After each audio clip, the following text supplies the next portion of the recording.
ঢাকা বিশ্ববিদ্যালয় কেন্দ্রীয় ছাত্র সংসদ ডাকসু নির্বাচনের আনুষ্ঠানিক প্রচার প্রচারণা শুরু হয়েছে।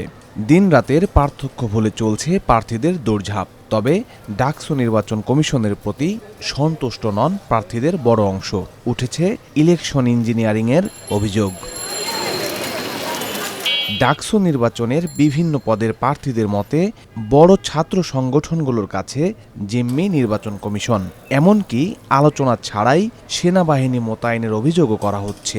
এখন বিগত সময়ের তুলনায় সর্বোচ্চ সংখ্যক প্রার্থী এখানে প্রার্থীতা আপনারা করতেছেন, প্রচারণা করতেছে, একটা আমেজ বিরাজমান ক্যাম্পাসের মধ্যে। তো হুট করে আর্মি মোতায়েন করার মতো যে বিষয়টা ডাকসু নির্বাচন কেন্দ্রিক, এটা শিক্ষার্থীদের মধ্যে শঙ্কার জায়গা তৈরি করেছে, না জানে কি হয়ে যায়। তো সেই কেন্দ্রিক হচ্ছে আমাদের মনে হয়েছে। আবার একটা বিষয় হচ্ছে সেন্সিটিভ একটা ইস্যু, একটা গুরুতর ইস্যু, কিন্তু সেই ইস্যুটা অবশ্যই বিশ্ববিদ্যালয় প্রশাসন কিংবা নির্বাচন কমিশন চাইলে নিজেদের সিদ্ধান্ত মোতাবেক কোনো সিদ্ধান্ত নিতে পারেন না। কিন্তু ক্রিয়াশীল ছাত্র সংগঠন আছেন, শিক্ষার্থীরা আছেন, তারা বিভিন্ন বিষয়ে আলাপ পরামর্শ করেন। যদিও আমার থেকে মতামত নেন, সেটা মতামত তারা আমলে নেন না, তবু মতামতটা করেন। কিন্তু এত গুরুতর একটা ইস্যু, সেই বিষয়ে বিন্দুমাত্র মতামত নেওয়ার তারা কোনো গুরুত্ব মনে করলেন না। ৭৩ অধ্যাদেশ অনুযায়ী এখানকে নিরাপত্তা দেওয়ার দায়িত্বটা কার? ৭৩ অধ্যাদেশ অনুযায়ী কিন্তু আমাদের প্রক্টরের বডি সব কিছু নিয়ন্ত্রণ করবে। তো এর বাইরে পুলিশকে, সেনাবাহিনীকে আনা আমরা কোনোভাবে ভালো চোখে দেখতেছি না। এবং ২০০৭ সালে এখানে ঢাকা বিশ্ববিদ্যালয়ে লাথি মেরে তাড়ানো হয়েছিল সেনাবাহিনীকে। এই সেনাবাহিনী যদি এখানে দায়িত্ব পালন করে, এবং আমরা দেখতে পেয়েছিলাম ১৭ জুলাই কী ঘটেছিল। ১৭ জুলাই কিন্তু আমরা এই খাকি পোশাকধারীদের সাথে আমরা লড়াই করেছি। সেই জায়গা থেকে ১৭ জুলাইয়ের ওই দৃশ্যটা আমাদেরকে মনে করিয়ে দেবে, এবং সারা বাংলাদেশের প্রত্যেকটা জায়গায় তারা গুলি চালিয়েছে, তাদের ওই দৃশ্যটা কিন্তু মনে আসবে আমাদের। আমরা কীভাবে নিজেদেরকে সংবরণ করব, এটা একটা সন্দেহের বিষয়, এটা একটা খুব বিব্রতকর বিষয় হবে। আরেকটা বিষয় হচ্ছে, এখানে যদি কোনো ধরনের ইঞ্জিনিয়ারিং করা হয় বা বুট ফেব্রিকেটেড হয়, তাইলে আমরা কিন্তু প্রশ্নও তুলতে পারবো না, প্রার্থীরাও প্রশ্ন তুলতে পারবে না, কারণ সেনাবাহিনী খুবই গুরুত্বপূর্ণ একটা প্রতিষ্ঠান এবং এরা নিরাপত্তা দেওয়ার দায়িত্বে থাকে। সো সেই জায়গা থেকে এদেরকে যদি এখানে ক্যাম্পাসে আনা হয়, তাহলে আমরা কিন্তু ভোট রিগড হলে, ভোট যদি কারচুপি করা হয়, আমরা প্রশ্নও তুলতে পারবো না। আমাদের চিফ রিটার্নিং অফিসার স্যার যা করতেছেন, মানে এইটা কি মানে নির্বাচনকে লেভেল প্লেইং ফিল্ড আছে? বড় বড় প্রভাবের কাছে ওনারা জিম্মি হয়ে গেছেন। সামনে তো নির্বাচনের আরও প্রক্রিয়া আছে, নির্বাচনের ভোট গণনা হবে, ফলাফল হবে। তো সেই সময়েও যে এইরকম প্রভাব বিস্তার করবে না, তাদেরকে বিশেষ সুযোগ দেওয়া হবে না, এটা কি বলতে পারেন? সেটা আমরা বলতে পারি না। আমি যদি মনে করি বিশ্ববিদ্যালয় প্রশাসন নিউট্রাল থেকে একটা নির্বাচন করে দেবে, এর চেয়ে বোকামি আর হইতে পারে না। আপনার আমার অধিকার ইতিমধ্যে হরণ হয়ে গেছে। এবারের ডাকসু নির্বাচন ইলেকশন ইঞ্জিনিয়ারিংয়ের সর্বোচ্চ উদাহরণ হয়ে থাকবে বলে মনে করছে বাম ছাত্র সংগঠনগুলোর সমন্বিত জোট। নির্বাচনী পরিবেশকে কেন্দ্র করে আমরা আশঙ্কা করতেছি এই নির্বাচনে নানাভাবে ইলেকশন ইঞ্জিনিয়ারিংয়ের সর্বোচ্চ উদাহরণ হয়ে থাকবে এই নির্বাচন।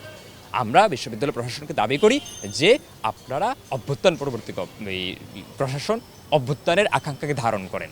সর্বস্তরের যে শিক্ষার্থীরা আছে, বিভিন্ন জায়গা আছে, তাদেরকে সবাইকে নিয়ে এসে ৪০,০০০ ভোট কাস্ট করে, কিন্তু তাদের মাথায় ৪০,০০০ স্টুডেন্ট নাই। তাদের মাথায় বিশেষ রাজনৈতিক দলের কিছু স্টুডেন্ট আছে, কয়েক হাজার স্টুডেন্ট আছে, আর একটু কিছু স্টুডেন্ট যারা আছে নানাভাবে ভোট দেবে, এই অংশই। তো আমরা মনে করি যে এই ভোট সংখ্যা বাড়াতে হবে, ভোটের কেন্দ্র বাড়াতে হবে, এছাড়া আসলে নির্বাচন কোনোভাবে সুষ্ঠু হবে না।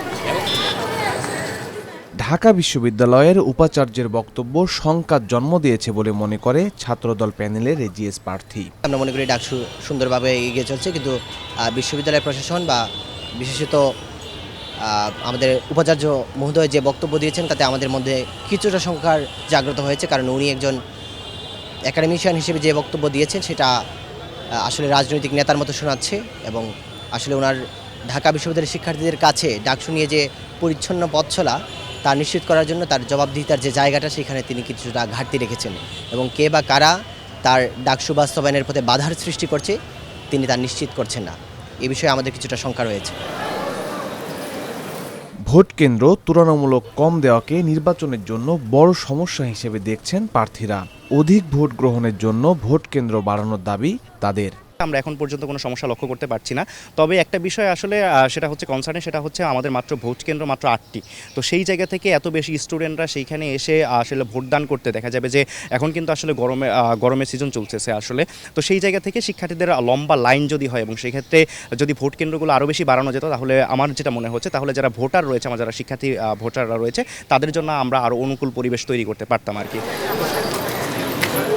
বিভিন্ন বিষয়ে কমিশনকে অবগত করলেও আমলে নেওয়া হচ্ছে না বলে মনে করেন সমন্বিত শিক্ষার্থী সংসদের জিএস প্রার্থী। বিগত সময়ে আমাদের যারা প্রার্থীরা রয়েছেন, বিশেষত বিভিন্ন ছাত্র সংগঠনের সাথে জড়িত, তারা বিভিন্ন সময়ে আচরণবিধি লঙ্ঘন করেছেন। প্রত্যেক দিনই তাদের বিরুদ্ধে অভিযোগ এসেছে, কিন্তু কোনো প্রকার কোনো অভিযোগকে তদন্তের আওতায় নেওয়া হয়নি। তো সেই জায়গা থেকে আমাদের মনে হয়েছে, আমরা যারা স্বতন্ত্রভাবে প্যানেল করেছি বা একেবারে একা একা যারা নির্বাচন করছে, তাদের জন্য এই দৌড়ে টেকাটা অনেক বেশি কঠিন হয়ে যাচ্ছে, যেহেতু প্রশাসন পক্ষপাতিত্বমূলক আচরণ করছে। নানা শঙ্কা থাকলেও নির্বাচন নিয়ে ব্যস্ত সময় পার করছেন প্রার্থীরা। যৌক্তিক অভিযোগগুলো আমলে নিয়ে নির্বাচন কমিশন কার্যকর পদক্ষেপ নেবে এমন প্রত্যাশায় আছেন তারা।